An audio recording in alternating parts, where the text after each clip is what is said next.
Devontae is an excellent football player, and just haven't seen a ton of them playing behind Geno, and then coming in late in the year, I thought he did some awfully good things. So he's just kind of coming into his own, typical junior college player that, you know, takes a little time to get acclimated, but now that he's acclimated to what we do defensively, he's the perfect guy for what we do. And, you know, we like him in strike on the edges and then moving him to a defensive end position when we go to our four-man front. So we really like him, what he brings to the table. When you recruit outside linebackers, do they have to do they have to play kind of with their hand on? Because it's hard to get four linebackers on the field. It is, and you know, those guys have to become defensive ends, and that's what they, you know, that's what we're trying to do with obviously Devontae and Striker become, you know, the outside linebackers on pass rush situations, and certainly certain defenses have to become, you know, defensive ends. What determines, Mike, more if you're 4-3 or 3-4? Personnel, your own personnel, or what you're playing against? I think both. I think you always have to look at, you know, the strengths of each team and certainly the weaknesses of each team, and see how that you know, fits your plan, and then, you know, kind of dissect it from there. So again, we're trying to just be as multiple as we can with this defense, and try to be a little more diverse than we were a year ago.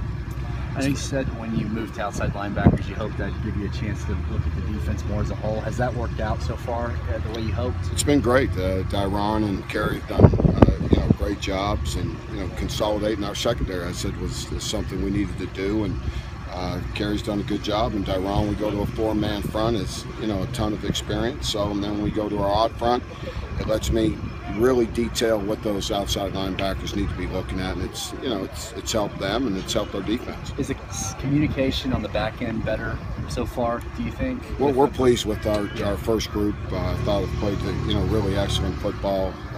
Pleased with Jordan Thomas and Zach playing at corner, and Steven and Ahmad and Atari. So we're, you know, we feel good about that group. It's a pretty solid group. You can tell the experience has really paid off for Steven and Jordan. I mean, he's taking some steps in the right direction. We got to, you know, continue to give him opportunity to better himself and to better the team. But there's no doubt that he has all the upside and ability to do it. Do you notice a difference with him now compared to in the spring? He's still taking steps in the right direction.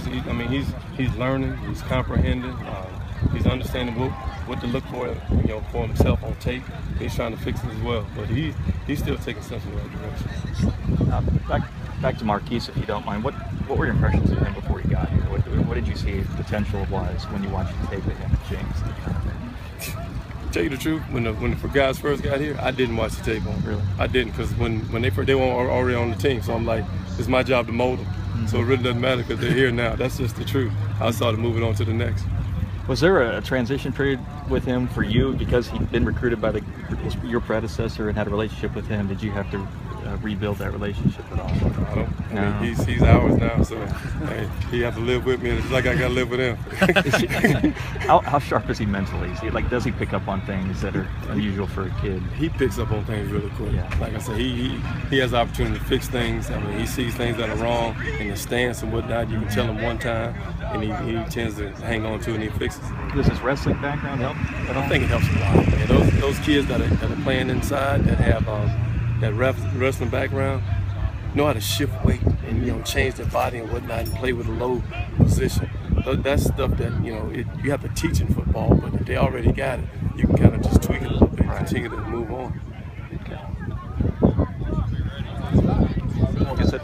you know, the transition on the offensive side, this air raid stuff, does that help you guys going against them prepare for the offenses you're going to face in the Big 12 anyway, just in terms of speed and tempo? It does, man. Conditioning-wise, first of all, you know, leaving guys on the field when they don't change personnel, not getting people out, making us stay sharp on the sidelines. Coaches knowing when they sub and what to do. Yeah. They offense did a really good job on that stuff. That's helped us a lot. How much of that stuff did you guys see in the Pac-12? Saw a lot of it. Yeah. I mean, the only team that didn't do it was the team that was on. You know, everybody else threw it around. They were running around. We were trying to sub, and, you know, guys were trying to get set and make plays. Yeah, it's the same thing. Yeah. Was that tough getting ready for it when you weren't seeing it every day in practice? I mean, I know you were scout team stuff, but yeah, we try to create a tempo with the scout team. You know, you don't get it from your regular team, but you have 2 scout team groups. You kind of create that tempo, make those guys line up fast, and just kind of throw darts at them and just make them go. Just been working out here every day, trying to get better in my technique, and just become a better linebacker for my team. Linebackers are probably the most experienced group out there. How much are you guys taking that responsibility of being leaders? Oh yeah, we're taking it to the fullest. We all want to be out there, be the vocal leaders, and then just go out there and work hard every day. Because if I work hard, then the guys next to me are going to work hard, and so we feed off of each other. So that's just how we're trying to keep. We're trying to do it this fall camp. A lot more condition, a lot more fast pace. Those guys putting a lot of pressure on us, just like every offense we'll see this year will. So it's just good. It makes it not everything we see is uncommon once we see it on Saturday. So we'll be used to anything that offense does at us just because our offense does so many things at us. So it's just good for that and the competition level. It makes everybody be on their feet on every play. How difficult has it become to stop people week in and week out, like you were saying, with the spacing, and just seems like everybody's got playmakers and can put up 40 now? Oh man, it's just like in the NBA when those elite players, you just got to slow them down. I don't think you can really stop anybody, but if you can manage people and slow them down, and get them off the rhythm, I think you'll definitely win the day, especially on Saturdays. With these high-paced offenses, getting up front, getting in their face, pressuring the quarterback, and then us doing our job on the back, and it'll definitely slow teams down. Young guys are really, really ready to go. Anytime it's a scrimmage, it's kind of like the proving grounds. You got the first week, then you got the scrimmage. This is kind of where you show what you've learned this whole week. You know what I mean? And that's what some of the young guys did. So the energy was up. You know what I mean? Guys who were in there were playing hard every play. So I didn't see anything down about it. How've the quarterbacks looked? Quarterbacks look good. All of them looking good, man. All the quarterbacks looking good. I can't, they all looking dang good. To be honest with you. Yeah. Who's going to start? I don't know. You want to throw I know y'all trying to get everybody. I don't know.